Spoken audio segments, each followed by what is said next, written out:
Very good evening दोस्तों, नमस्ते, अभिवादन। और मैं आपके साथ अभी आज बात करने जा रहा हूँ एक खास मुद्दे पर। और एक खास मुद्दा ये है, एक्चुअली इस मुद्दे पर मुझे आपसे 2 दिन पहले बात करनी थी। वक्त की ऐसी कमी रही कि मैं आपसे बात नहीं कर पाया इस बारे में।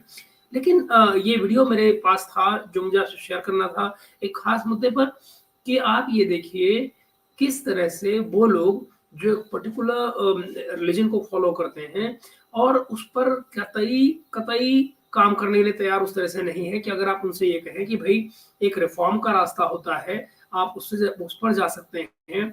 आप अपने हर एक रिलीजन, कोई भी रिलीजन हो, किसी का भी रिलीजन हो, क्रिटिसिज्म एक पॉजिटिव कॉन्क्रीट क्रिटिसिज्म उस तरह से किया जा सकता है कि अगर आपको एक सोसाइटी में एक साथ लोगों के साथ रहना है तो एक अलाइनमेंट हर एक रिलीजन जो है वो वक्त के साथ में हमेशा करता है। दुनिया के तमाम, चाहे वो आप क्रिश्चियनिटी को ले लीजिए, कभी वो ओल्ड टेस्टामेंट लेकर चले थे, बाद में वो जीसस और कैसे उसमें चेंजेस आए, फिर न्यू टेस्टामेंट आया, फिर वो तमाम एक पूरी हिस्ट्री है। इसी तरह से आप हिंदुइज्म को भी ले सकते हैं और आप देख सकते हैं कि किस तरह पुरानी पद्धतियां जो है वो समय के साथ साथ रिमूव होती गई, जिनको हम कुरीतियां कहते हैं। तो कुरीतियों को किस तरह से निकाला गया, एक नए समय के साथ में चीजों ने अपने आप को एडजस्ट किया, और ये प्रोसेस लगातार चलता रहता है। इसीलिए हमारे दर्शन में, हमारी फिलोसफी में कहा जाता है कि change is the only constant. तो वो चेंज जो अकेला कांस्टेंट है, वो कुछ लोग नहीं मानकर चलते हैं। और जो नहीं मानते हैं वो क्या करते हैं, वो कहते हैं कि यार बदलना तो तुमको है नहीं, बदलना तो हमको है नहीं, लेकिन रहना इन कमीनों के साथ है जो हमारे साथ में रहते हैं दूसरे मजहब वाले। किया क्या जाए इनका, जब तक कि हम ऐसी हालत में नहीं आते कि हम इनको पीठ पाड़ बराबर कर लें या इनको मार के खत्म कर लें और हम मेजोरिटी ले जाएं, जब तक वो स्थिति नहीं आती तो क्या किया जाए, जुगाड़ किया जाए। अब वो जुगाड़ कैसे किया जाता है, ये सिखाते हैं आपको कमर सीमा, बड़े सटल तरीके से, बेहद सटल तरीके से। कैसे बात करते हैं देखिए जरा, और देखिए कैसे आपको कमर सीमा सिखा रहे हैं जुगाड़ करना। कि अगर आप इस्लामिस्ट हैं तो कोई बात नहीं, आप इस्लामिस्ट रहिए, उसमें चेंज की जरूरत नहीं है। बस आप एडजस्ट ऐसे करिए कि किसी को पता लगे आप इस्लामिस्ट हैं। दरअसल वो कहना ये चाह रहे हैं आपसे। जरा देखें, हम आगे बात करते हैं फिर इस पर।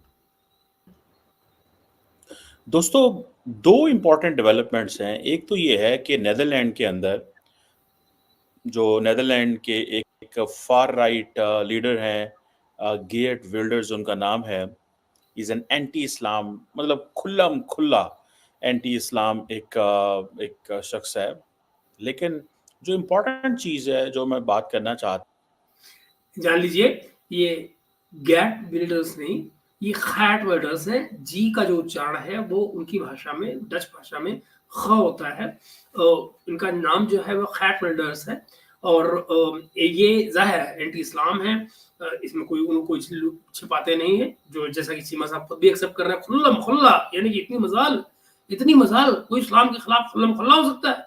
छुपके छुपके करो जो करना है, आप खुल्लम खुल्ला कैसे हो सकते हैं? और खुल्लम खुल्ला होंगे तो दर्द होगा, जैसे इनको हो रहा है। आगे देखिए, वो फिर आगे ये करते क्या है कि एक वक्त था कि जब चार्ली हिब्डो हुआ था फ्रांस में, तो उस वक्त से इन्होंने इसमें नीदरलैंड्स में, द नीदरलैंड्स एक्चुअली कहते हैं, नीदरलैंड नहीं होता, द नीदरलैंड होता है।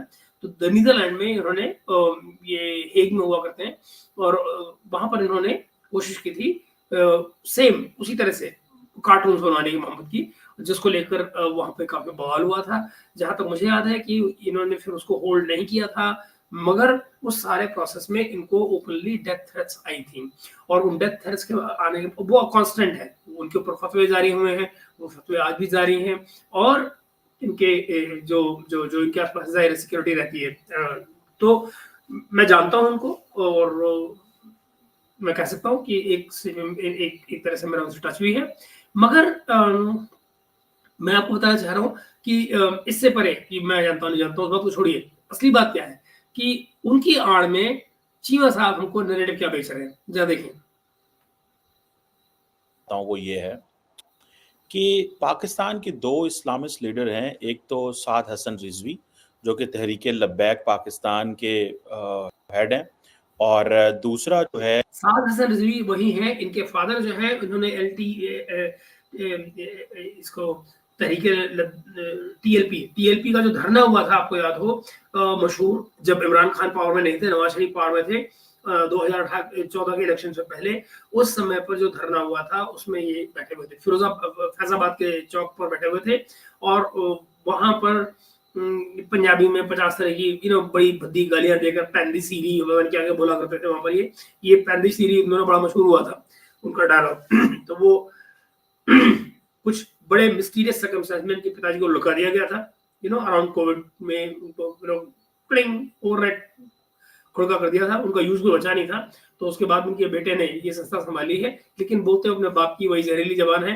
लेकिन याद रहे ये TLP है, तहरीक लब्बैक पाकिस्तान, ये एक खास पाकिस्तान का इंस्टीट्यूशन है। जानते हैं मैं किसकी बात कर रहा हूँ, पाकिस्तानी फौज की, उन्हीं के इशारे पर चलते हैं। इनका धरना वैसे ही होता है जैसे इमरान खान के वक्त पर वो कादरी आया था, वो क्या मौलवी कादरी, वो जो कनाडा से आता था, तो वो आ गया तो बस आ गया, रेवोल्यूशन आ गया तो सारे आ गए, तो क्या इनकलाब आ गया तो सारे आ गए, कूद के इनकलाब आ गया, फिर लो जी उसको समझौता हो गया, इनकलाब चला गया तो सारे चले गए वापस। वो मैकेनिकल किस्म का हिसाब किताब था। उसी तरह से ये ऑपरेट करते हैं जो TLP के ये जो हेड है, और काम इनका क्या है, वही करना जो फौज कहती है, और उनका बेसिकली पॉलिटिकल एम होता है।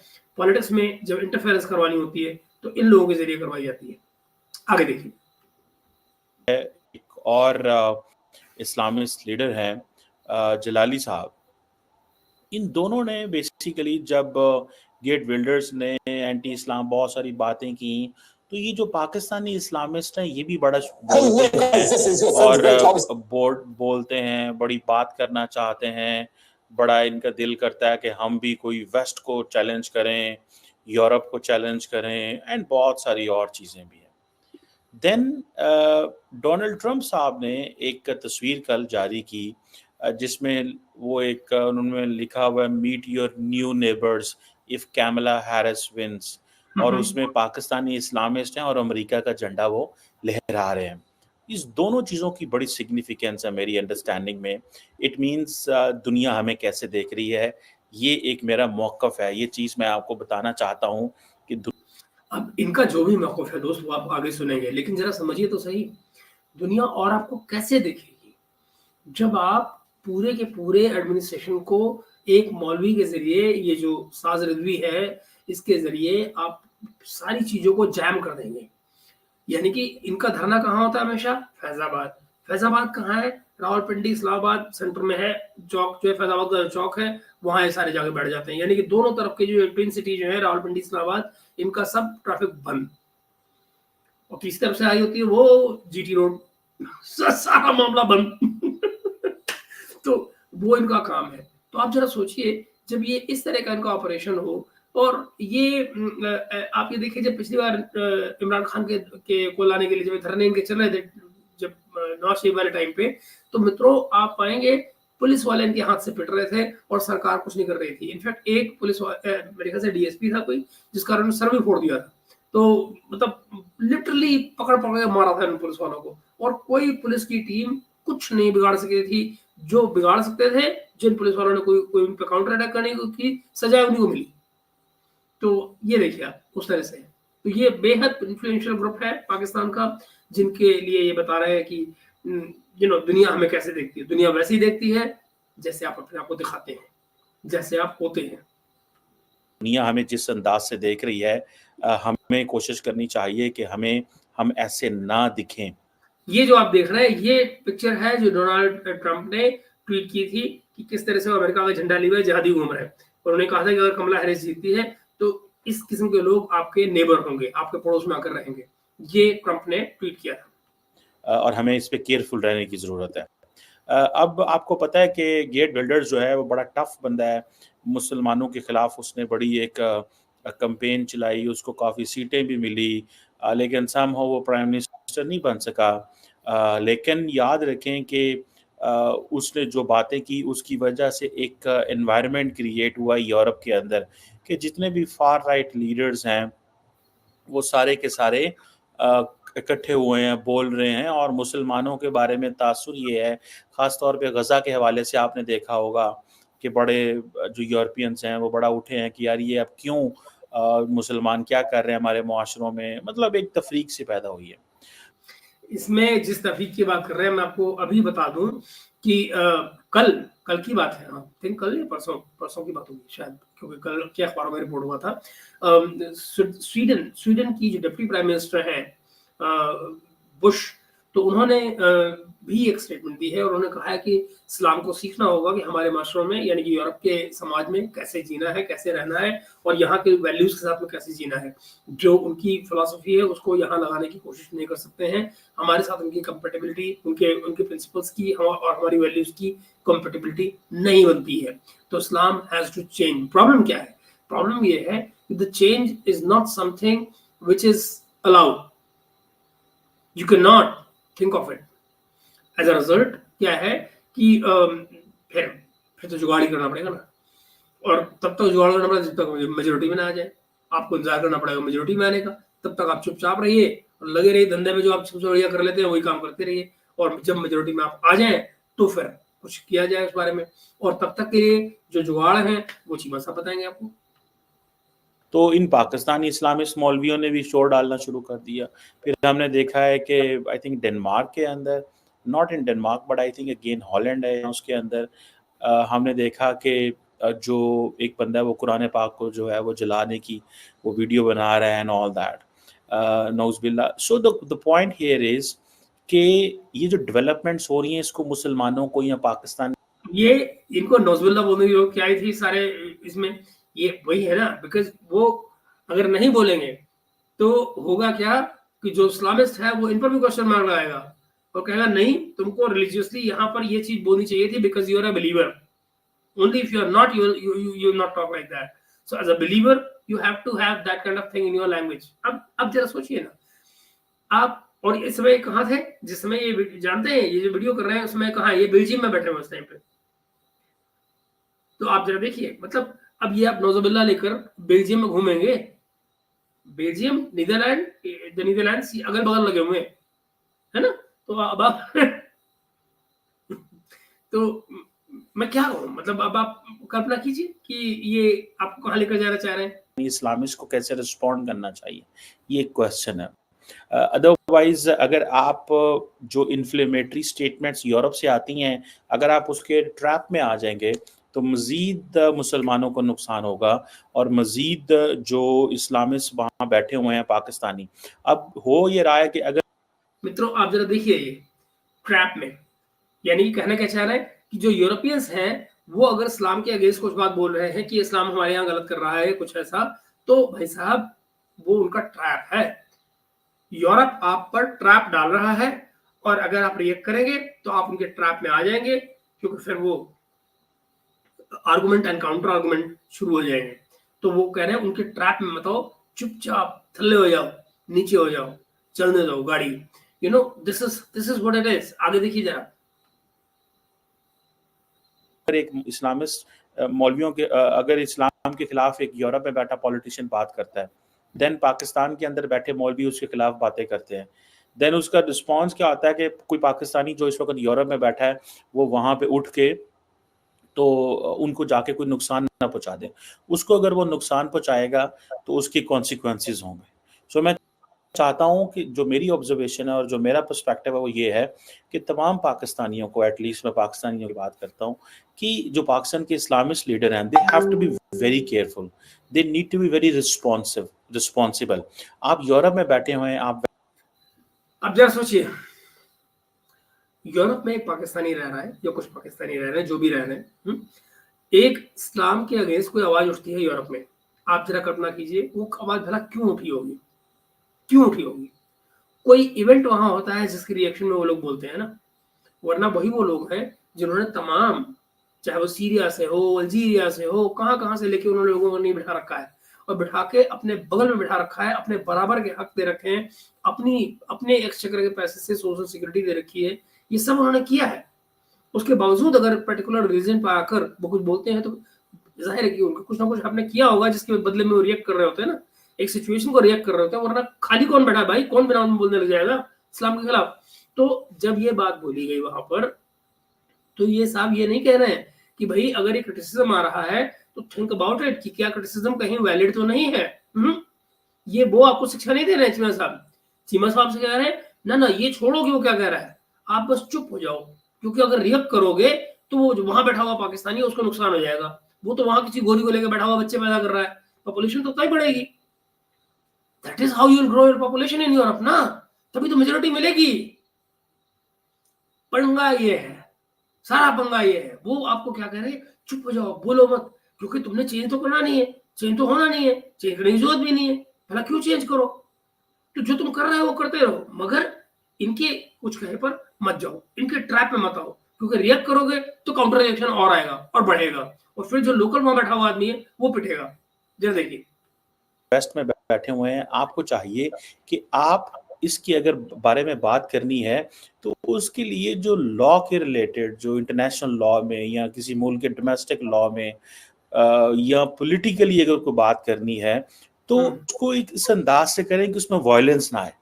अगर आप वायलेंस की बात करेंगे तो उसका जाहिर बात है बहुत बड़ा नुकसान हो सकता है। आप समझ रहे हैं, आपका अंदाज ऐसा हो कि उसमें वायलेंस ना है, मतलब नियत में है नहीं, ये बात नहीं है, आपका जो एक्सप्रेशन है उसमें वायलेंस नहीं आना चाहिए। नियत में वायलेंस हो सकता है, is not talking about your intent, no, intent की बात नहीं हो रही है, एक्सप्रेशन की बात हो रही है कि जब आप बात करें तो उस बात में वायलेंस ना आए, उसके एक्सप्रेशन में वायलेंस ना आए। आप जो कहें, आप सिविल लिबर्टीज की बात करिए, आप डेमोक्रेसी की बात करिए, आप अच्छी अच्छी प्यारी प्यारी ह्यूमन राइट्स की बातें करिए जो उनके कॉन्स्टिट्यूशन में लिखी हुई हैं, और वो इंप्रेस होकर चुपचाप बैठ जाएंगे। मगर आप उस पर रिएक्ट मत कीजिए जो ऑब्जेक्शन उठा रहे हैं उस पर, क्योंकि जैसे आप उस पर रिएक्शन उठाएंगे तो काउंटर रिएक्शन आएगा और फिर बात बढ़ जाएगी। ये सीन है। This is how the you know, एक सर्वाइवल मोड में आप जाए और अपने आप को स्ट्रॉन्ग करते रहे, and then react at the right time, not too early. और फॉर एग्जांपल अब पाकिस्तानी मौलवियों के बारे में केसेस चलाए जा रहे हैं यूरोप के अंदर, इन्हीं दो मौलवियों की मैंने बात की है। अब इनके खिलाफ जो ट्रायल हो रहा है वो इनकी एब्सेंशिया में जो ट्रायल जो है वो हो रहा है। सो मुझे ऐसा लगता है कि ये एक ऐसी चीज़ है जिसमें पाकिस्तानी मौलवियों को बचना चाहिए। फॉर एग्जांपल देखिए कि आप एक तरफ तो ये है कि अब वो जी यूरोपियंस कहते हैं जी हमें डेथ थ्रेट्स आ रहे हैं, पहले वो बोलते हैं, फिर मौलवी क्या करते हैं अपने, ये जो डेथ थ्रेट्स की बात कर रहे हैं ये भी सुन लीजिए। तो जो अभी मैंने आपको इंसिडेंट बताया कि कल अभी जो बोला है उन्होंने, जो डिप्टी प्राइम मिनिस्टर स्वीडन की हैं, उन्होंने जो बोला है, ऑलरेडी वहां पर नीचे लोगों ने कहना शुरू कर दिया कि मैम सिक्योरिटी बढ़ाइए, अब आप टारगेट पे आ जाएंगे, now you will be the target, so have some. नीचे जो अगर आप पढ़ें उस उनकी उस स्टेटमेंट के नीचे, तो कुछ सर्टेन रिलीजन से जुड़े हुए लोगों ने लिखा है, हमें बनाइए इसका बॉडीगार्ड, हमें बनाइए, बहुत खूबसूरत है, बनाइए हमें सिर्फ बॉडीगार्ड, ये तो बहुत सुंदर लग रही है। सो इमीडिएटली बेसिकली मसला ही वही चलता है और कहीं चलता ही नहीं है। तो ये आपको फिर कोई कैसे देखेगा, दुनिया आपको कैसे देखेगी। मैं आपको रियल टाइम इंसिडेंट बताता हूँ। मैं जिस समय फ्राइबुर्ग में पढ़ रहा था, तो स्वीडन की एक लड़की हमारे शाम को कोई 9 साढ़े 9 का ये बहुत 9 साढ़े 9 बजे रात को का जो टाइम होता है यूरोप में, उसे रात नहीं कहा जाता, उसको इवनिंग कहा जाता है, वो इवनिंग ही होती है उनके लिए। तो इनफैक्ट 10 बजे करीब, तो समर में तो सूरज ही डूबता है 10 बजे करीब, तो 10 साढ़े 10 11 एनीवे, तो वो आ रही थी, ऐसे ही कोई महापुरुष जो है उनको जो जो लेकर आ रहे थे उनको टैक्सी में, और उस समय तक ये हालत नहीं थी, मैं तब भी बता रहा हूँ आपको, लेकिन नियत तब भी वही थी। तो वो उसने आके हमें बताया कि ये इस तरह का आदमी था, और जब मैं नीचे उतर रही थी तो ही वाज आस्किंग मी कि अपना नंबर दे दो, अपना नंबर दे दो। तो उसने बोला कि मैं समझी कि ये ड्राइवर है तो इसलिए नंबर मांग रहा होगा कि कभी कोई जरूरत हो तो नंबर एक्सचेंज कर ले। तो उसने कहा पूछा, कहते मैंने पूछा उससे किस लिए नंबर चाहिए आपको मेरा, कहती तो उसने कहा, उसको देखा ना उसके बालों की तरफ उसने इशारा किया, तो ब्लॉन्ड है ना, मतलब ब्लॉन्ड है तो बस हो गया काम, ब्लॉन्ड है तो मतलब एक पर्टिकुलर किस्म की हो सकती हो ये। That is how the mindset goes, you आप very difficult to control them. मौलवियों के सामने अपनी सियासत चमकाने के लिए पाकिस्तान के अंदर वो जलसे जुलूस करेंगे, हॉलैंड के खिलाफ जलसे जुलूस करेंगे, डेनमार्क के खिलाफ करेंगे, फ्रांस के खिलाफ करेंगे, जिस तरह ये माजी में होता रहा। ऐसे वो क्या करेंगे, उसको फिर एक एक्सट्रीमिस्ट टेंडेंसीज क्रिएट करते हैं, और जो यूथ होती है उसका दिल करता है कि हम इसको, ये जो है वो उसका हिस्सा बने, and then they don't understand कि हमें रिस्पॉन्ड कैसे करना है। सो इसको प्योरली पॉलिटिकल रिस्पॉन्ड किया जा सकता है, एक डिबेट को जनरेट किया जा सकता है कि भाई ये जो वाकयात हो रहे हैं क्यों हो रहे हैं, क्यों मुसलमानों के खिलाफ। बात रिलीजन पे हो रही हो, बात रिलीजन पे हो रही हो, उसको आप पॉलिटिक्स पे ले जाइए। मैसेज ये है कि क्वेश्चन किया जा रहा है रिलीजन को, आप पॉलिटिकली हैंडल करिए रिलीजन को। How do you do that sir? एक जो सवाल रिलीजन का आ रहा है, रिलीजन के क्वेश्चन को पॉलिटिकली डील किया जाए, वाओ! मतलब हम नहीं सुधरेंगे। गोली दे दो मीठी वाली, जो कि पॉलिटिक्स से आती है। That's what is saying. Europeans इसको समझने की जरूरत है, जैसे यूरोप समझना चाहता है ना। ठीक है, मैं आजकल एक पेपर लिख रहा हूँ, human security challenges in Asia, और यूरोप को उससे क्या माइग्रेशन के क्या प्रॉब्लम्स हो सकते हैं, कि अगर एशिया के अंदर ह्यूमन सिक्योरिटी के चैलेंजेस हैं। फॉर एग्जांपल वहाँ पे फूड प्रॉपर नहीं है, वहाँ पे हुकूमतें बहुत ज़्यादा पैसा डिफेंस पे लगा रही हैं, लेकिन वो पैसा ह्यूमन सिक्योरिटी पे नहीं लगा रही, उनकी सेहत पे नहीं लगा रही, एजुकेशन पे नहीं लगा रही। तो यूरोप को चैलेंज है, चैलेंज माइग्रेशन के बहुत ज़्यादा चैलेंज है। आप देखिए कि बड़ी तादाद में जो लोग हैं वो एशिया से यूरोप आ रहे हैं। वो क्यों आ रहे हैं? वो जब आते हैं यहाँ पे वो देखते हैं, वो उन्होंने अपनी पैरेलल फिefdoms क्रिएट की हुई हैं।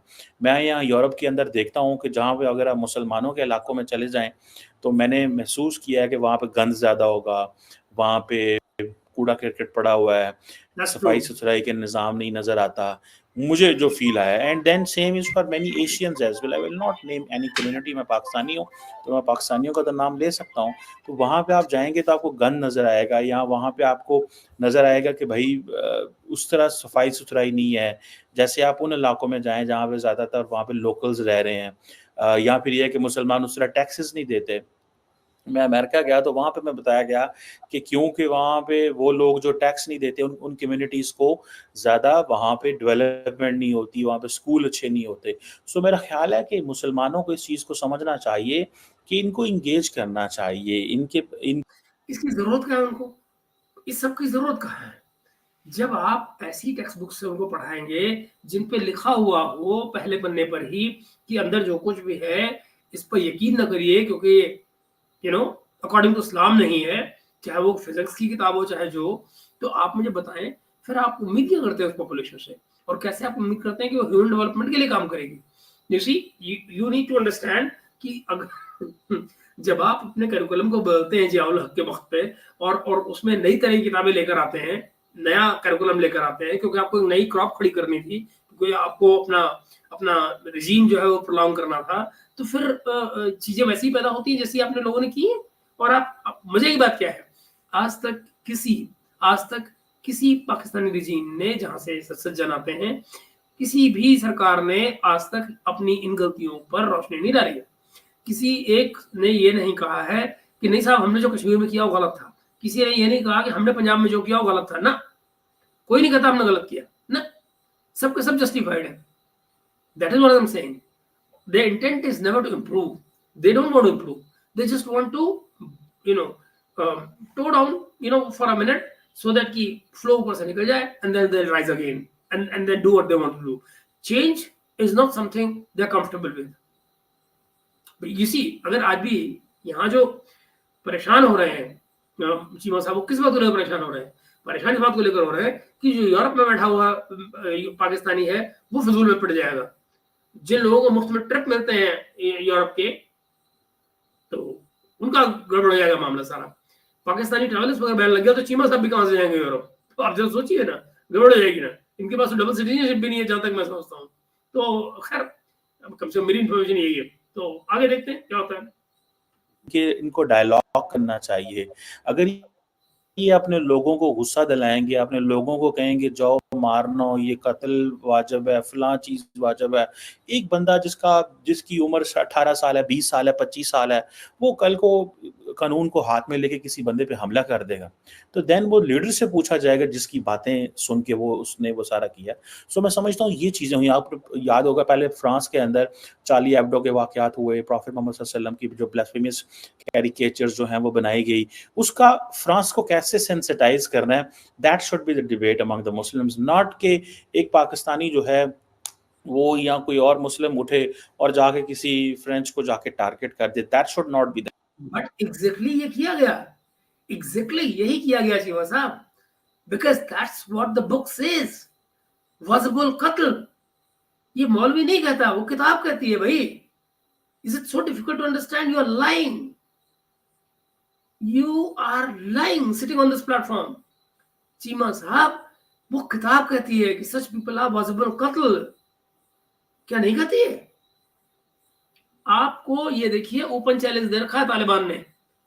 तालिबान क्या कर रहे हैं कि हम नहीं पढ़ाएंगे औरतों को, हम वही करेंगे जो हमें किताब कहती है। और जिसको ये लगता है कि हम गलत कर रहे हैं या हम अगेंस्ट शरिया कर रहे हैं, वो हमें आए और बताए और हम खुद को चेंज कर लेंगे। इससे बड़ा चैलेंज हो सकता है क्या आपको? इससे बड़ा चैलेंज हो सकता है? तालिबान खुला चैलेंज दे रहे हैं, कोई हमें आके समझाओ कि हम जो कर रहे हैं वो गलत है। अगर हमें कोई बता पाता है कि ये किताब में नहीं है और गलत है, तो हम चेंज हो जाएंगे। What else? Sir, go and do it. ये यूट्यूब पे बैठ के लोगों का डॉलर कमाने से कुछ नहीं होगा। आप सिर्फ अपनी जेब भर रहे हैं और ये मीठी मीठी बातें बोलकर किसी का एजेंडा चला रहे हैं। If you really believe in what you're saying, go and talk to them. जब वो लोगों को बेहेड करते हैं ना, तो वो कुरान की आयतें पढ़ते हैं, राइट? और वो चैलेंज करते हैं आपको कि बताओ हम क्या गलत कर रहे हैं, या कि जो हम कह रहे हैं क्या ये कुरान की आयतों में नहीं है। देन आप में से कितने हैं जो कर रहे हैं? आप खाली कूट रहे नोट यहाँ यूट्यूब पे बैठ के बेल्जियम में रहते हुए, ये कहीं इस्लामाबाद के चुपके से बढ़िया से इलाके में रहते हुए। दिन में 4 वीडियो करके तालिबान नहीं चेंज होंगे। प्रॉब्लम कहां पर है वो देखिए, उसको एड्रेस कीजिए। आप देखिए उन लोगों के साथ आप क्या जिन लोगों से आप डायलॉग की बात कर रहे हैं, किससे कर रहे हैं? यूरोपियन से? सॉरी, आप खुद में डायलॉग करते हैं क्या? आपने शिया से डायलॉग किया? आपने अहमदियों से डायलॉग किया? क्या हालत कर रखी है आपके मुल्क में अहमदियों की? हाँ, डिफरेंसेस तो आपके अपने अंदर भी मौजूद है ना, बरेलवीज के, देवबंदियों के, अहमदियों के साथ में। उनको तो बंदा ही नहीं मानते, नहीं तो उनकी तो बात ही क्या की जाए। तो डायलॉग करना है तो पहले यहां बैठ कर करिए ना। मगर आप डायलॉग का लेवल कहां लगे यार? सीधे पाकिस्तान टू यूरोप टाक। हम यार कमाल करते हो। मुसलमानों को उनको सेंसिटाइज करना है कि हमारी जो होली पर्सनालिटीज हैं या जो होली बुक है उसकी रिस्पेक्ट करें, और जो आपकी होली बुक्स हैं, जो होली पर्सनालिटीज हैं, उनकी मुसलमानों को रिस्पेक्ट करनी चाहिए। क्या मगर करते नहीं है? करते नहीं है ना? करते हैं? अगर करते हो चीमा साहब, अगर करते हो तो काफिर सबको निकाल दीजिए ना। रिमूव द वर्ड काफिर from your book. Why do you have a word called kafir? Tell me. And then tell me what is the meaning of it. And then tell me, if you say it's a non-believer, tell me what does a non-believer mean? What is the definition of a non-believer? That's where dialogue starts. That's where dialogue starts. That should be the target rather कि आप ये कहें कि जी otherwise क्या होगा, फिर वो मुसलमानों को बैन कर देंगे, मुसलमानों को आने नहीं देंगे, मुसलमान जो है वो एक्सट्रीमिस्ट हो जाएंगे। ये चीज एक्सट्रीमिस्ट हो जाएंगे मींस है नहीं। और अगर नहीं आने देंगे तो आपका क्या नुकसान? आप अपने मुल्क में नहीं रह सकते क्या? आप अपने मुल्क में वो शरिया नहीं लगा सकते जिसकी आप वहां मांग करते हैं क्या? अगर आपको शरिया ही चाहिए तो सऊदी अरबिया में क्यों नहीं रह सकते? कतर में क्यों नहीं रह सकते? यूएई में क्यों नहीं रह सकते? नहीं जाए ना रहे, वो तो बेचारे बल्कि मॉडर्नाइज हो रहे हैं। वो तो आपकी तरह रहे ही नहीं। आपके लोग तो उनको गाली देते हैं, ये चेंज हो रहे हैं कमीने लोग, पर भी आप तो उनको गाली देते हैं ना। बट जस्ट इमेजिन सर, आप क्या कर रहे हैं? आपको डर ये नहीं है कि जो जिस पैटर्न पे आपके लोग सोच रहे हैं वो सही है गलत है, और वहां इंप्रूव करनी चाहिए ना।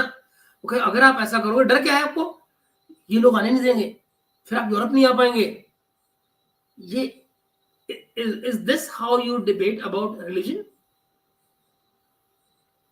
मतलब रिलीजन पे बात करने के लिए आपको अपने हित अहित यानी कि अपने सेल्फ इंटरेस्ट को ध्यान में रख के ये देखना पड़ेगा कि यार मेरे को वहां जाने को मिलेगा या नहीं मिलेगा। इस तरह से आप रिलीजन पे बात करेंगे।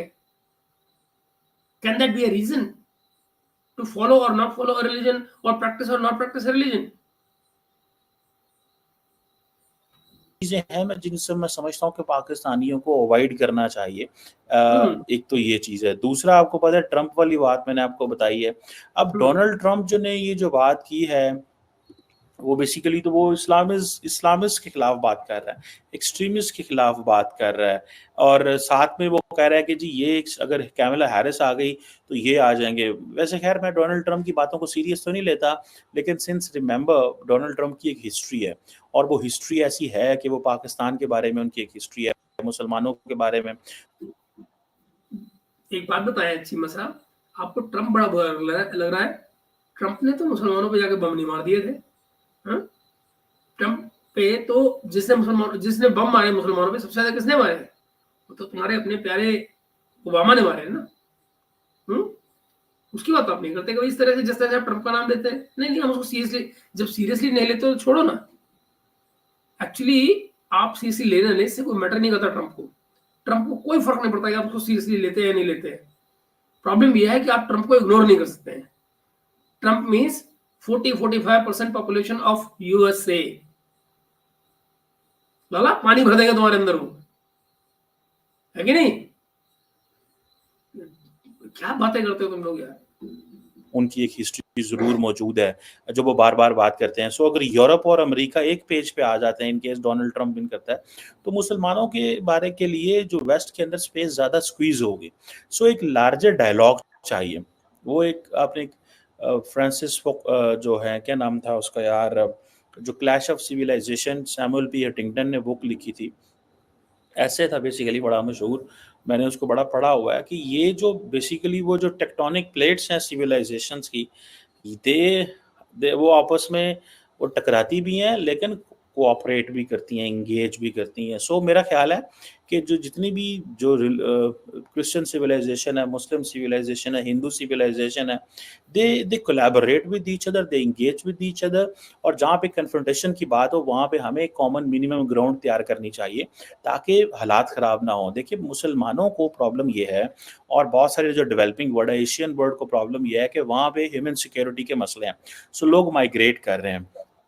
अच्छा, मगर तो जनाब ह्यूमन सिक्योरिटी से मायने आपके क्या है? आपके मतलब ह्यूमन सिक्योरिटी से टेररिज्म नहीं है? क्यों? आप तो उन्हें टेररिस्ट खुद ही बनाते हैं। मगर आप दूसरी तरफ बात कहाँ लेके जाते हैं? अब आप बात करेंगे ह्यूमन सिक्योरिटी पे हंगर की, करेक्ट? फिर आप ये कहेंगे ह्यूमन रिसोर्स की डेवलपमेंट पे गवर्नमेंट एनफ एक्सपेंडिचर नहीं करती हैं। ठीक, तो भाई क्यों नहीं करती हैं? और उसकी जो मुहिम है वो आप अपने घर पर क्यों नहीं चलाते? हम सब अपने अपने घरों में ये मुहिम चलाते हैं, अपनी अपनी सरकारों से मुहिम चलाते हैं कि भाई एजुकेशन पे वैसे ज्यादा खर्च हो, लोगों की फूड सिक्योरिटी करो। हमारे अपने यहाँ पे देखिए फूड सिक्योरिटी पर कितना पैसा खर्च होता है, और कितने लोगों को मुफ्त में खाना खिलाया जाता है भाई उनको कोई दिक्कत ना होने पाए। Does not work, right? तो आप मुझे बताएं ना, उसके लिए आपको यूरोप कहाँ भागना पड़ता है? आप जैसे लोग जो हर दूसरे दिन यूट्यूब पर बैठकर ये गाना गाते हैं, कौन सा हिंदुस्तानी है जो यूरोप नहीं भागना चाहता या अमेरिका नहीं भागना चाहता? अब और ये आप बात आप कब करते हैं? जब आपने कभी एक दिन हिंदुस्तान में नहीं गुजारा है, आपको कख आइडिया नहीं है। आप जिन लोगों से मिलते हैं वो एक सर्टेन टाइप के होते हैं। मगर अगर आम आदमी की बात आप करें, आम आदमी से आप नहीं मिलते हैं ना। आप तो आपका एक्सेस उन्हीं लोगों से है जो यूरोप में जाके रहते हैं। हमारे ऐसे जो आपको एयरपोर्ट में मिलते हैं या यूरोप की या दुनिया की तमाम कंट्रीज में मिलते हैं, राइट? आम आदमी सबको लेने देने नहीं। यहाँ की जो मेजोरिटी पॉपुलेशन है वो तो यहीं रह जाती है ना, वो तो नहीं निकलती मुल्क से बाहर। और जो वोटिंग परसेंटेज होती है वो वहीं से निकलती है, जो सरकारों को चुनते हैं वो वही लोग चुनते हैं। तो एनीवे, आप नहीं समझ पा रहे, but you are hitting the wrong, barking on the wrong tree basically. You know, it's this religion पे बात करने के लिए आपको पॉलिटिक्स पे बात नहीं करनी पड़ती, आपको सिक्योरिटी की बात नहीं करनी पड़ती। अगर यूरोप के अंदर हिंदू भी आ रहे हैं, मुसलमान भी आ रहे हैं, सिख भी आ रहे हैं, ईसाई भी आ रहे हैं, और जब वो यहाँ पे आते हैं और अगर आप आके जैसे बरतानिया के अंदर बहुत सारे मुजाहरे हुए और उसमें वो क्या है कि वो कहते हैं कि ये जो लोग आते हैं ये लोग यहाँ पे आके सिंक नहीं करते, ये लोग सिंक नहीं करते, ये उस तरह ये बिल्कुल गलत कर रहे हैं चीमा साहब। सिर्फ आपके मुस्लिम्स नहीं सिंक करते वहां पे, बाकी सब लोग सिंक करते हैं, सब लोग सिंक करते हैं। और बाय द वे इसको सिंक करना नहीं कहते, है ना, इसको कुछ और कहते हैं, इसको इंटीग्रेशन कहते हैं। सिंक करना कुछ और होता है। तो एनीवे खैर छोड़िए उसको, वो एक अलग डिबेट है वो आप। मगर जो इंटीग्रेशन है किसी सोसाइटी के अंदर दूसरे लोगों का जो दूसरे मास्टरों से आते हैं, दूसरी सोसाइटी से आते हैं, ये एक फंडामेंटल रूल होता है कि अगर आप उस सोसाइटी से इतना कुछ ले रहे हैं, अपनी जिंदगी बेहतर कर रहे हैं, तो फिर आप उस सोसाइटी के बनकर रहिए, उस सोसाइटी को कंट्रीब्यूट कीजिए। पर जनाब आप तो गेटोस बनाते हैं वहां जाके भी। आप, मुझे मालूम नहीं आप जाते नहीं जाते, कभी आप नॉर्वे में जाकर देखिए ना, आपने क्या कर रखा, वहां भी गेटोस में ही रहते हैं आप लोग। और आप खुद ही कह रहे हैं कि जहां मुस्लिम इलाके जहां पे आप जाते हैं यूरोप में, वहां आपको गंदगी मिलती है। तो आपको कैसे लगता है ये इंटीग्रेशन का तरीका होता है क्या? इस तरह लोग इंटीग्रेट करते हैं क्या? क्या ये शिकायत आपको वहां पे हिंदुओं के बारे में होती है कि ये गंदगी फैलाने की और इंटीग्रेशन नॉन इंटीग्रेशन की? हम लोग वहां कंट्रीब्यूट कर रहे होते हैं दुनिया को, ये आप लोग हैं जो कंट्रीब्यूट नहीं करते। नहीं इंगेज करते जिस तरह इंगेज करना चाहिए, ये उस तरह नहीं करते जिस तरह होना चाहिए। सो मुझे ऐसे लगता है कि मुसलमानों को और पाकिस्तानियों को इस चीज़ में थोड़ा सा समझना चाहिए कि इन केस अगर वो नहीं समझते, इन केस अगर वो नहीं सेंसिटिविटी समझते यूरोपियन वर्ल्ड की या वेस्टर्न वर्ल्ड की, तो डेफिनेटली एक बहुत बड़ा खला पैदा होगा। और उस खला को कौन पूरा करेगा? फिर जब यूरोपियंस निकालेंगे मुसलमानों को यहाँ से, उनको टारगेट करेंगे, तो फिर वो कहेंगे जी हमारे साथ ये कुछ ज्यादती हो रही है, जुल्म हो रहा है। सो यंग जो लोग हैं, जो 16, 17, 18, 22, 25, 28, 30 साल के लोग हैं, वैसे तो मुसलमान के अंदर जो एक्सट्रीमिस्ट है वो हर सतह पे है, ज़रूरी नहीं है, लेकिन यंग लोग जो होते हैं वो उनको ज़रा तैयार करना ज़्यादा आसान होता है। आपको याद है जब पाकिस्तान और अमेरिका और वेस्टर्न वर्ल्ड नेटो और सारे ममालिक दहशतगर्द ग्रुपों से लड़ रहे थे अफगानिस्तान के अंदर, तो उस वक्त जो दहशतगर्द ग्रुप थे, मिलिटेंट ऑर्गेनाइजेशंस थी, वो यंग लोगों को ज्यादा पिक करती थी। ये देखो, ये है झूठ। जब अमेरिका, नाटो और पाकिस्तान किससे लड़ रही थी सर, और कौन वहां लड़ रहा था और किससे लड़ रहा था? आपकी फौज तो नहीं गई थी लड़ने, आपकी फौज तो नहीं गई थी लड़ने, पाकिस्तानी फौज तो वहां नहीं लड़ रही थी। तो फिर लड़ कौन रहा था? लड़ तो वो तालिबान रहे थे जिन्हें आपने बनाया था सर, आपने ही तो बनाए थे दहशतगर्द लड़ने के लिए, याद है? वो कतर से लोग आ रहे थे, अफ्रीका से लोग आ रहे थे, वो सारे के सारे आए थे, आप लोगों ने उनको तैयार किया था नहीं? अमेरिका में टेक्स्ट बुक्स आ रही थी, ठीक है ना? तो आपने किया था ना वो। तो यंग लड़के जो आए थे वो सारी दुनिया से, वो आप लोगों ने इकट्ठे करके वहां तैयार किए थे ना अपने मुल्क में। आप कब लड़ाई में शामिल हुए थे? आप तो फैसिलिटेटर थे और उसका माल काट रहे थे, मलाई काट रहे थे उसकी, नहीं? झूठ मत बोला हो रहा है साहब, गलत बात। और जो छोटी उम्र में होते थे, जिनकी इतनी अकल नहीं होती थी, जिनको समझ और शऊर नहीं होता था, उनको रिलीजियसली मोटिवेट करके सुइसाइड जैकेट बना के तो मार दिया जाता था। वो जाके किसी बिल्डिंग में घुस जाते थे, किसी बिल्डिंग में जाके मार देते थे। उसको खुद भी नहीं पता होता था, पीछे कोई हैंडलर होता था जो उसका बटन दबा देता था। जी, अब बोले ना असली बात, वो हैंडलर होता था, वही हामिद गुल वाला ना, उसके बंदे होते थे जो हैंडलर होते थे, मामला पीछे से दबाने वाले। लड़के को पहनाओ, भेजो, पीछे से दबा दो बटन, नहीं? That is how it is. तो ये आप लोग किया करते थे जनाब, और ये आप बनाते थे। ये ना कहिए कि वहां पे आप लोग जंग लड़ते, आप नहीं लड़ रहे थे, आप प्रॉक्सीज के जरिए जंग लड़ रहे थे वहां पे, नहीं? और अफगानिस्तान में जंग हो रही थी, वो किसके अगेंस्ट हो रही थी? वो यूएसएसआर के अगेंस्ट हो रही थी, नहीं? तो ये, और उसको ये कहा जाता था तुम जन्नत में चले जाओगे। सो ये मैं समझता हूँ these things are very significant and important है ये बहुत ज़्यादा, मेरी ज़ाती राय के अंदर। इसको मुसलमान जो हैं उनको बड़ा केयरफुली इसको अंडरस्टैंड करना चाहिए। They need to understand this very carefully. अगर वो ऐसे ही करते रहे तो उनकी स्पेस जो है वो वेस्टर्न वर्ल्ड में बड़ी कम होती जाएगी। सर वो तो कम होगी ना, आप अभी भी झूठ बोलकर और चीजों को तैयार कर रहे हैं, तो मतलब बताइए इससे जो प्रोडक्ट निकलेगा वो भी तो झूठ का पुलिंदा निकलेगा। So it doesn't work like that, it doesn't work like that, it doesn't work like that. And then आपके घरों में तो उधर पाकिस्तान और बाकी जो है बांग्लादेश में, यार बंगाली तो ऐसे नहीं करते, खासकर मैं पाकिस्तान और अफगानियों की बात करूंगा। अफगानियों को भी देखे जर्मनी से निकाल दिया जा रहा है, और वो क्यों? Because Afghanis do not respect the law.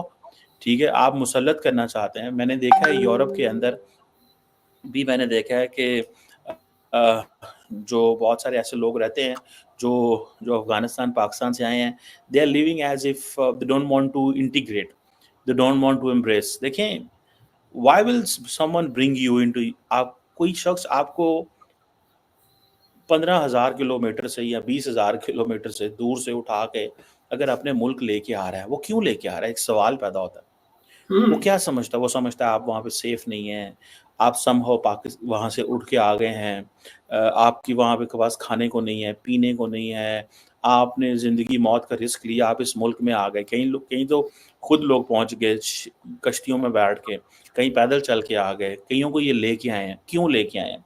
इसलिए कि भाई वहाँ पे हालात ठीक नहीं है, आपको जो है वो चीज़ें। देन आपकी क्या जॉब है? आपके ऊपर इन्होंने एहसान किया है, आपको आइडेंटिटी दी है, आपको पासपोर्ट दिया, आपको अच्छा रोजगार दिया, आपको स्पेस दी है, आपको घर दिए हैं, आपको इस सिस्टम में इंटीग्रेट किया। आपकी भी तो कोई रिस्पॉन्सिबिलिटी ना।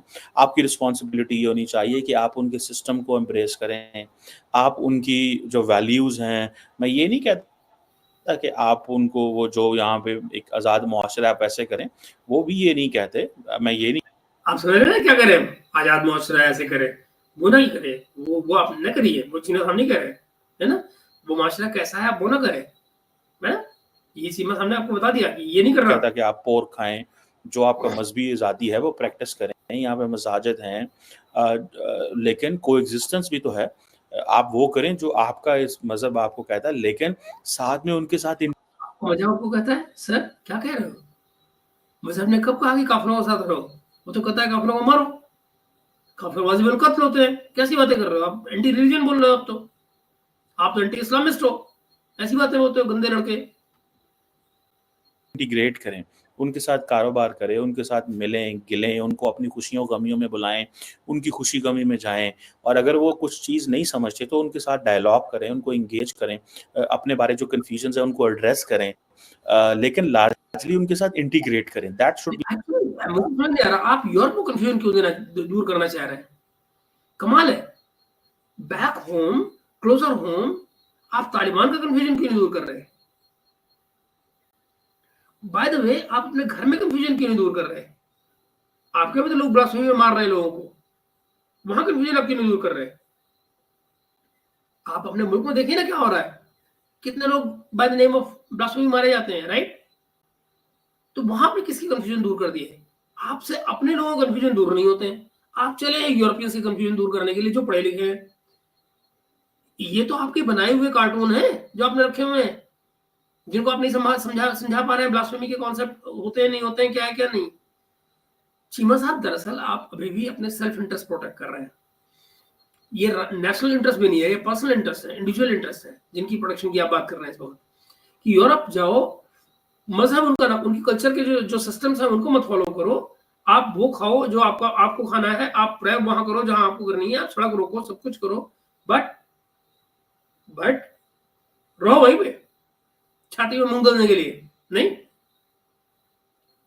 कभी सोचा है कि कितना कंट्रीब्यूशन हो रहा है आपके लोगों के जरिए यूरोप में, सिवाय ऑफ कोर्स जिस दिशा में वो करते हैं कंट्रीब्यूशन? आपके लोगों ने या तमाम उन मुल्कों के लोगों ने जिनके लोगों ने वो जाकर ख्योल में जो किया था न्यू ईयर ईव पे, वो कभी किसने माफी मांगी? कभी किसने अपोलोजाइज किया जर्मनी को? चले बातें करने। The message. This is what the Muslims need to do, and this is what the Pakistanis need to do. Otherwise, फिर Geert Wilders जो करेगा उसका तो काम है लोगों को इंसाइट करना। अगर उसने इंसाइट किया, आप बड़े लीडर हैं, क्यों कर रहे हो? वो इंसाइट नहीं कर रहा है, वो सच बता रहा है। Geert Wilders is not inciting people. He is only telling the truth. Truth that is given. Truth that is exhibited. Truth of your behavior. That is what he is doing. You have not been able to change that behavior back home, and you are trying to change it in Europe. So what's the intent? Fundamentally तो आप change होना ही नहीं चाहते ना चीमा साहब, आपने घर में नहीं चेंज होना चाहते, आप कहते बस यूरोपियंस के साथ ऐसे मत करो, नहीं तो मेरा वीजा नहीं लगेगा। आपने आगे उसके खिलाफ मुजाहरे शुरू कर दिए, शोर डालना शुरू कर दिया, रोला डाल दिया, इतना कुछ कर दिया, then at the end of the day आप तो फिर मतलब आप लोगों ने तो फिर कमाल कर दिया ना, आपने तो कमाल कर दिया, फिर आप उसके ट्रैप में आ गए। मैं समझता हूँ ये जो चीज़ है ये ट्रैप में नहीं आना, उसके ट्रैप में। हाँ, मतलब बेसिकली रिलीजन कीजिए पॉलिटिक्स से, आप ये कह रहे हैं ना कि रिलीजन को यूज करें, बट पॉलिटिकली यूज करें रिलीजन को, और ट्रैप में ना आए किसी के। वो ट्रैप है कहाँ? सच बोलना ट्रैप होता है क्या? नहीं आना, ये अगर आप ट्रैप में आ जाते हैं तो फिर देन आपके लिए एक बहुत बड़े पैमाने पे मसले मसाइल जो हैं वो पैदा हो सकते हैं। बहरहाल इसमें आई थिंक जो इम्पोर्टेंट चीज़ ये है कि पाकिस्तानियों को ख़ास तौर पे, क्योंकि ये पाकिस्तानी 2 मौलवी हैं, इनके बारे में इनके ऊपर केसेस चल रहे हैं हॉलैंड के अंदर, ठीक है? और क्योंकि ये पाकिस्तान में उनके बारे में बड़ी-बड़ी तकरीरें करते हैं, मीडिया उसको रिपोर्ट करता है। देखिए मीडिया का भी एक काम है, मीडिया का काम है एम्प्लीफाई करना चीज़ों को। जब मीडिया इसको हाईलाइट करता है, वहाँ पे जो एम्बेसीज़ हैं वो ज़ाहिर बात है इसको बताएँगी। अब मित्रों देखना, 2 बातें, मीडिया एम्प्लीफाई करता है, मीडिया रिपोर्ट करता है। अगर एक केस वहां पे कोई किसी ने कोई स्टेटमेंट दी है तो मीडिया उसको अगर रिपोर्ट करता है, क्या वो एम्प्लीफिकेशन है? अगर दुनिया का मीडिया इसको रिपोर्ट करता है कि पाकिस्तान में मौलवीज ये कह रहे हैं, इज इट एम्प्लीफिकेशन या is it reporting? That is the question. For Cheema it is amplification, for me that's reporting. Choose your option. कि भाई इन गियर्ड विल्डर्स के कत्ल के फतवे जो हैं जारी हो रहे हैं। जब गियर्ड विल्डर के कत्ल के फतवे जारी, क्या ये सच नहीं है? आपने फतवे जारी किए, उसको रिपोर्ट किया गया, आप उसको एम्प्लीफिकेशन कह रहे हैं। मैं कह रहा हूं कि अगर ये बात बाहर गई कि भाई वाकई में गैट बिल्डर्स के अगेंस्ट या गैट बिल्डर्स के अगेंस्ट फतवे जारी वो अपनी हुकूमत के पास जाएगा, हुकूमत उसके वो केस करेगा, वो अपनी सिक्योरिटी डिमांड करेगा, वो मतलब क्या वो ये भी ना करे?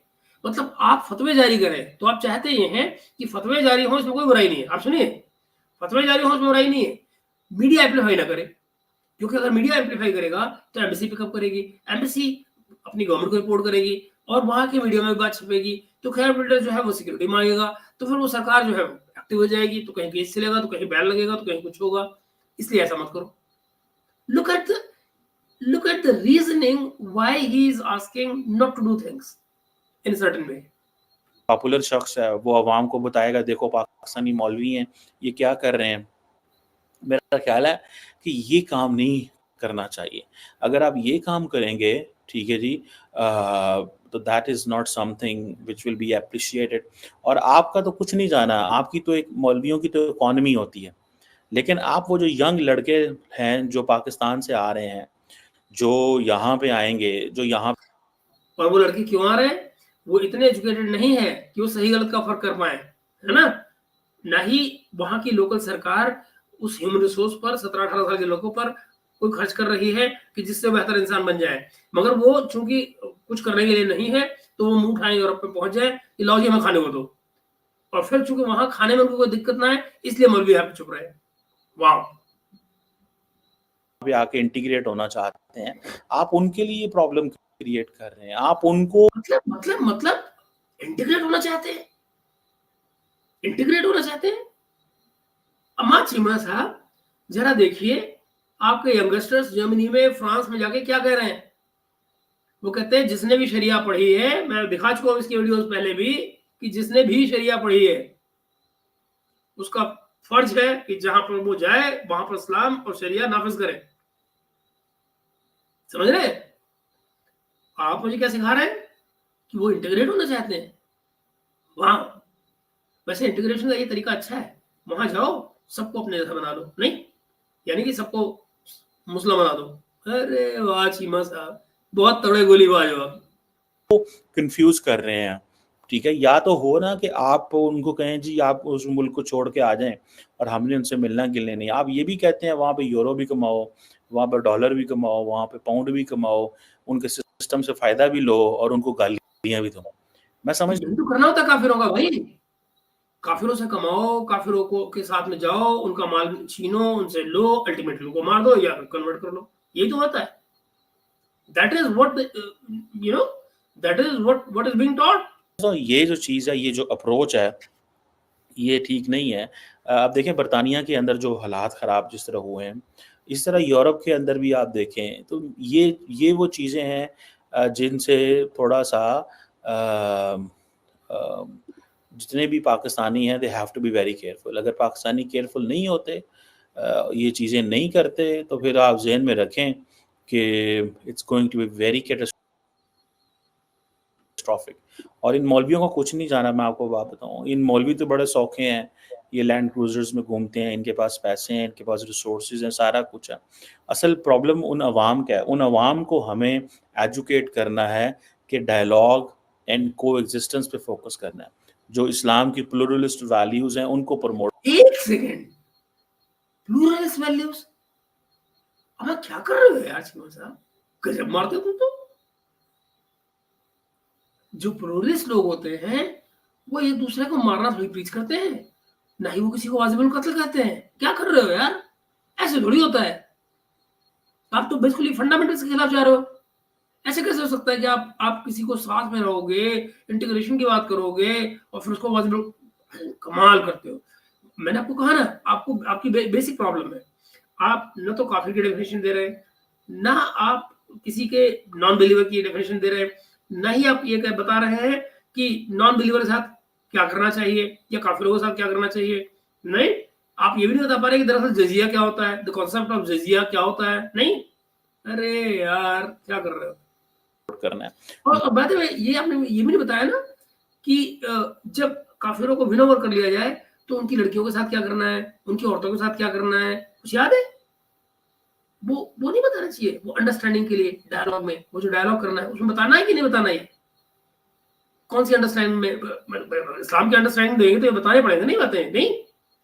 So what do you suggest? बताना चाहिए कि नहीं? सेक्स लेवल अलाउड है, कितनी बांदियां अलाउड है? हाँ, क्या कहते हो? ना कि ये जो लोग हैं गेट बिल्डर्स आपका टारगेट नहीं है। आपका टारगेट ये होना चाहिए कि आपने ये जो करोड़ों लोग यहाँ पे बसते हैं, ठीक है, वेस्ट के अंदर, उनको बताना है कि इस्लाम एक पीसफुल रिलीजन है, इस्लाम ऐसी बात नहीं करता। सो ये ताकि इन लोगों को ये कन्फ्यूजन दूर की जा सकें, ताकि रियली? इतना कहने से कंफ्यूजन दूर हो जाएंगे? नहीं, जो बिहेवियर है वो कंफ्यूजन नहीं दूर करेगा। कंफ्यूजन कैसे पैदा होता है ये भी तो सोचो। जो तुम्हारा बिहेवियर है वो कंफ्यूजन दूर करेगा या तुम्हारा डायलॉग जो है वो कंफ्यूजन दूर करेगा? मैंने मित्रों को बताया था ना उस लड़की का किस्सा, जिसने किसी अल्जीरिया के मुसलमान से शादी की थी, और मैं उसको समझा मारपीट करता था। जब मैं उसके साथ बैठा समझाने के लिए तो सारी बातें मान जाए, हाँ बिल्कुल ठीक करो, नहीं मारना चाहिए, ऐसे नहीं करना चाहिए। But what can I do, Allah has said so. कर लो बात। अब मैं उसको अल्लाह की बात को कैसे कंट्राडिक्ट करने के लिए, वो मेरे पल्ले नहीं पड़ रहा था। मैं भी उन दोनों हुआ करता था। मेरे कख समझ में नहीं आया कि भाई मेरे बंदे क्या करूं। वो कहे नहीं आप जो कर रहे हो सब ठीक है, मैं समझ में आ रही है बात मेरे, बट मैं कर क्या सकता हूं? अल्लाह ने कहा ऐसा करने के लिए। ये जो फ्रिक्शन है ये काम की जाए, इन चीज़ों पे फोकस होना चाहिए।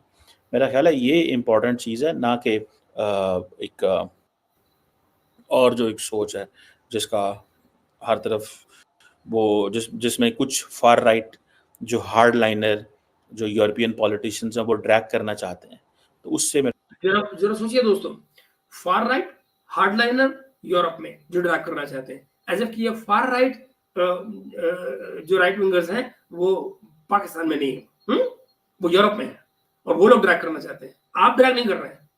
नहीं, जब आप फतवा जारी करते हैं तो आप ड्रैग नहीं कर रहे हैं, राइट? आपका पीसफुली बैठे। इस्लाम पीसफुल रिलीजन है, लेकिन आप पीसफुली नहीं रहेंगे। नहीं, अभी भी कहां बैठे हुए हैं पीसफुली? ख्याल है बचने की ज़रूरत है। असल में यंग लोगों को कैसे बचाना है, यंग लोगों को इनके ट्रैप में नहीं जाने देना। जाना चाहिए। उसके लिए मेरा ख्याल है आवाज जो है The very fact he's constantly using the term trap is the question mark. That shows the intent कि एक negative term use करते हुए trap is a negative term. जब आप ये कह रहे हैं trap, that means कि there is a conspiracy behind it. उसके पीछे कोई चाल है, कोई राइट। इसका मतलब यूरोप वाले जो हैं वो जब इस्लाम के खिलाफ कोई बात बोल देते हैं तो वो बेसिकली एक ट्रैप भेज रहे हैं, एक चाल चल रहे हैं, एक मैल इंटेंटेड मूव कर रहे हैं जिसमें इनको नहीं आना है। This is what he is saying. मतलब जो कर रहे हैं इन पर इनकी तरफ कुछ भी गलत नहीं है, मगर उनकी चाल में नहीं आना है क्योंकि वो चाल चल रहे हैं। Wow, that is called doctor Cheema. बहुत खूब, वो बुलंद करनी चाहिए और मेरा भी यही मकसद है। जी शुक्रिया चीमा साहब, आपका बहुत शुक्रिया। आपने बड़ी कृपा की और हमें बताया कि दरअसल आप सोचते कैसे हैं और आपका बेसिक इंटेंट क्या है। मित्रों, ये रहे चीमा साहब। मैं उम्मीद करूंगा कि आप उनके विचारों पर अपनी टिप्पणी जरूर दें, अपने विचार नीचे कमेंट्स में दीजिए। हम लोग अपनी चर्चा फर्दर इससे आगे इनके कहे के मुताबिक फिर हम आगे जारी करेंगे और अपनी बातों को वहां पर डायलॉग में बदलेंगे। डायलॉग सही मायने में डायलॉग, जहां पर हम उन मुद्दों की बात करें जो इनकी बातें उठा रहे हैं। मिलते हैं अगले वीडियो में और तब तक हम अपनी चर्चा जारी रखेंगे इस वीडियो के नीचे कमेंट्स पर। बहुत जल्दी मिलते हैं।